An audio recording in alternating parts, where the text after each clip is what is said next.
Hello दोस्तों, कैसे हैं? आशा करते हैं आप सब ठीक ही होंगे। तो आज का कहानी है सास बहू की कहानी, जो कि बहुत अच्छी कहानी है। आज की कहानी दिल छू जाने वाली कहानी है। ये कहानी अंत तक सुने। तो एक गांव में मधु अपने बेटे के साथ रहती थी। एक दिन उसके बेटे सुनील ने अपनी माँ को खबर दी। सुनील, माँ आपको एक खुशखबरी सुनानी थी। मधु, बेटा क्या बात है? सुनील, माँ मुझे शहर में नौकरी मिल गई है। मधु, यह तो बहुत खुशी की बात है बेटा, लेकिन तू अकेला शहर में कैसे रहेगा? सुनील, माँ तुम चिंता मत करो, मैं शहर जाकर सब ठीक कर लूँगा। उसके बाद तुम्हें भी शहर बुला लूँगा। यह सुनकर मधु उदास हो गई। मधु, बेटा तू मुझे छोड़कर चला जाएगा तो मैं किसके सहारे रहूँगी यहाँ? सुनील, माँ चिंता मत करो, थोड़े से पैसे जोड़कर आपको वहीं बुला लूँगा। कुछ दिन बाद सुनील शहर चला जाता है। वहाँ वह नौकरी करने लगता है। हर सप्ताह वह माँ से मिलने गाँव आता था और कुछ पैसे घर खर्च को दे जाता था। इसी तरह कुछ दिन बीत गए। एक दिन मधु के घर एक पति पत्नी आए। पति, बहन जी, हमने आपके लड़के को देखा है।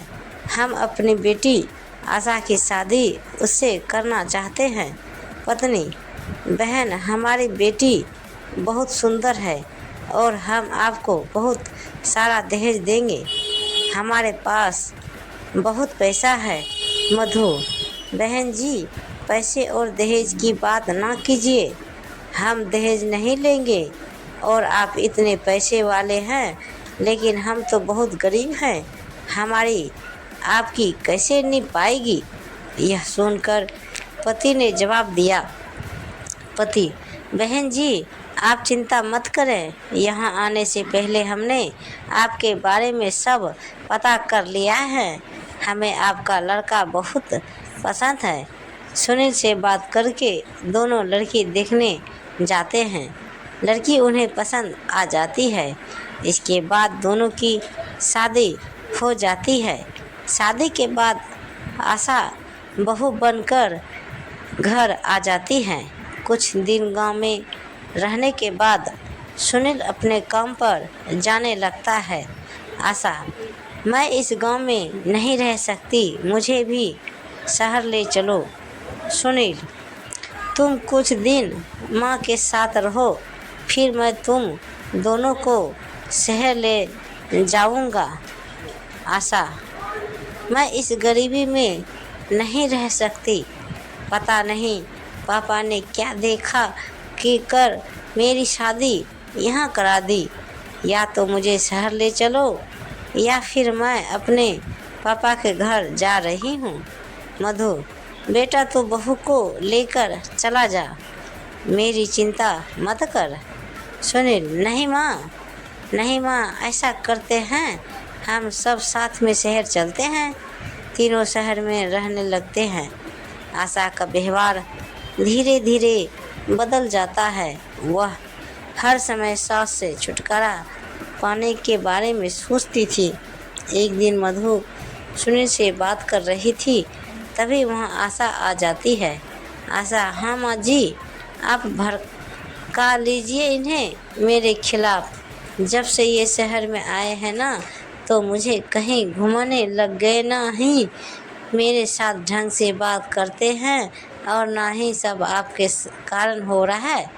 ये सब सारे आपके कारण हो रहा है। सुनील, आशा ये किस तरह बात कर रही हो? तुम मेरी माँ से क्या कमी रह गई मेरे प्यार में? बस मैं केवल इसलिए कहीं नहीं जा पाता क्योंकि मेरे पास टाइम नहीं है, वरना माँ तो हमेशा मुझसे तुम्हें कहीं ले जाने की बात करती है। इसलिए मेरी माँ पर झूठे आरोप लगाना बंद करो। यह सुनकर आशा और गुस्से में आ गई। मधु, बेटी गुस्सा मत कर, मैं इससे बात करती हूँ। सुनील, तो आज ही बहू को कहीं घूमने ले जा और जो वो कहे उसकी हर बात माना कर आशा, रहने दीजिए माँ जी, आप ही इन्हें भड़काती हैं और मेरे सामने भली बनने का नाटक कर रही हैं। मुझे अब कहीं नहीं जाना है और जाना भी होगा तो आपसे पूछने की कोई ज़रूरत नहीं है। यह कहकर वह कमरे में चली जाती है। उसकी इस बात से मधु बहुत दुखी होती है। उसके अरमानों पर पानी फिर जाता है। इधर सुनील भी बहुत दुखी होता है। अगले दिन से आशा ने दोनों के लिए खाना बनाना बंद कर दिया और सुनील के जाने के बाद अपने पिता के घर चली जाती थी। घर का सारा काम धंधा मधु करती थी और जब सुनील के आने का समय होता तो उससे 1 घंटे पहले आशा आ जाती थी। इस बात का सुनील को ज़रा भी पता नहीं था। एक दिन आशा अपने साथ एक आदमी को लेकर घर आई।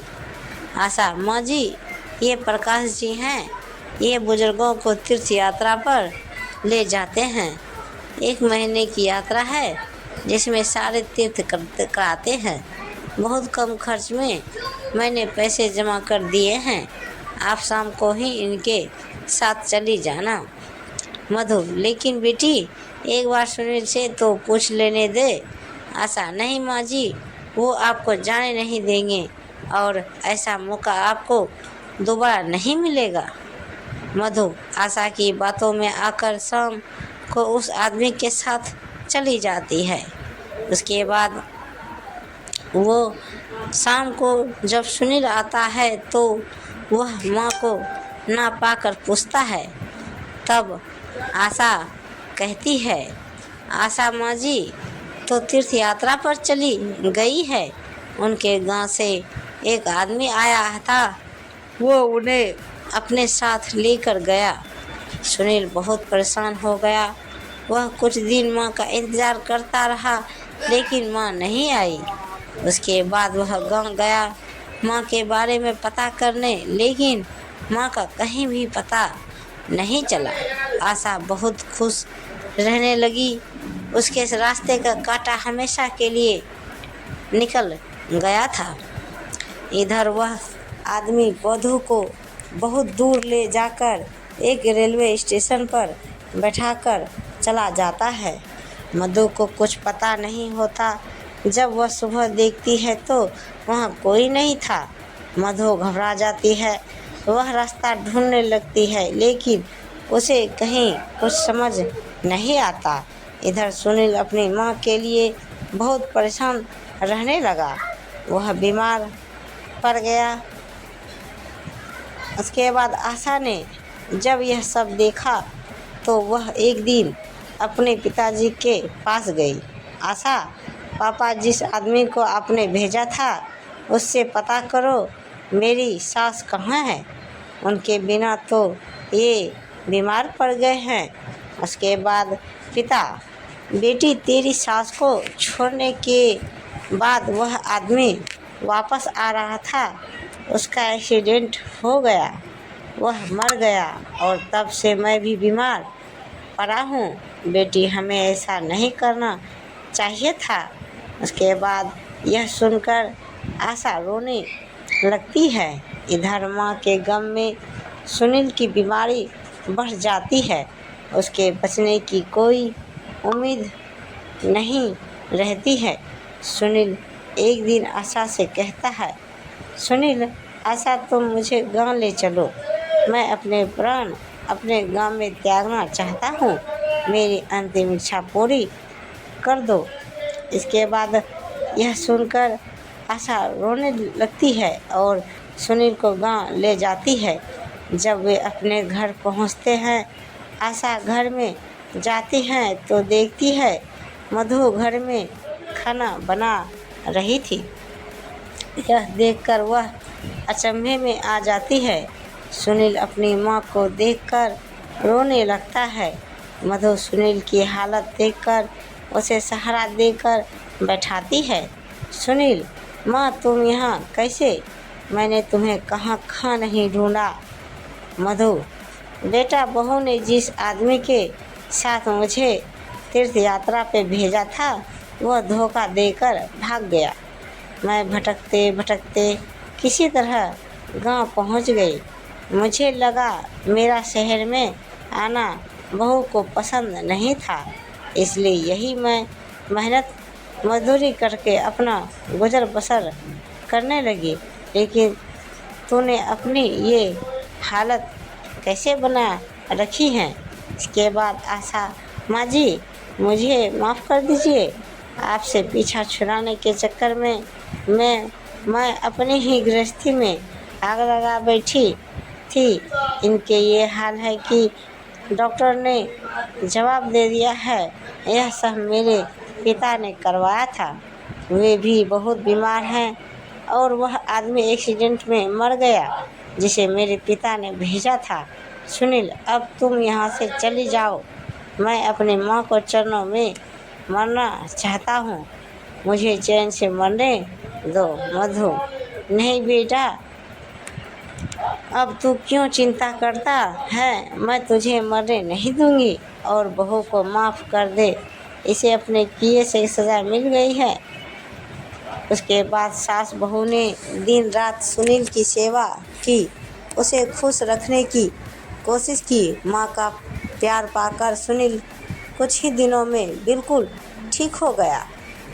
इसके बाद सुनील माँ मैं शहर नहीं जाना चाहता, यही कुछ काम कर लूँगा।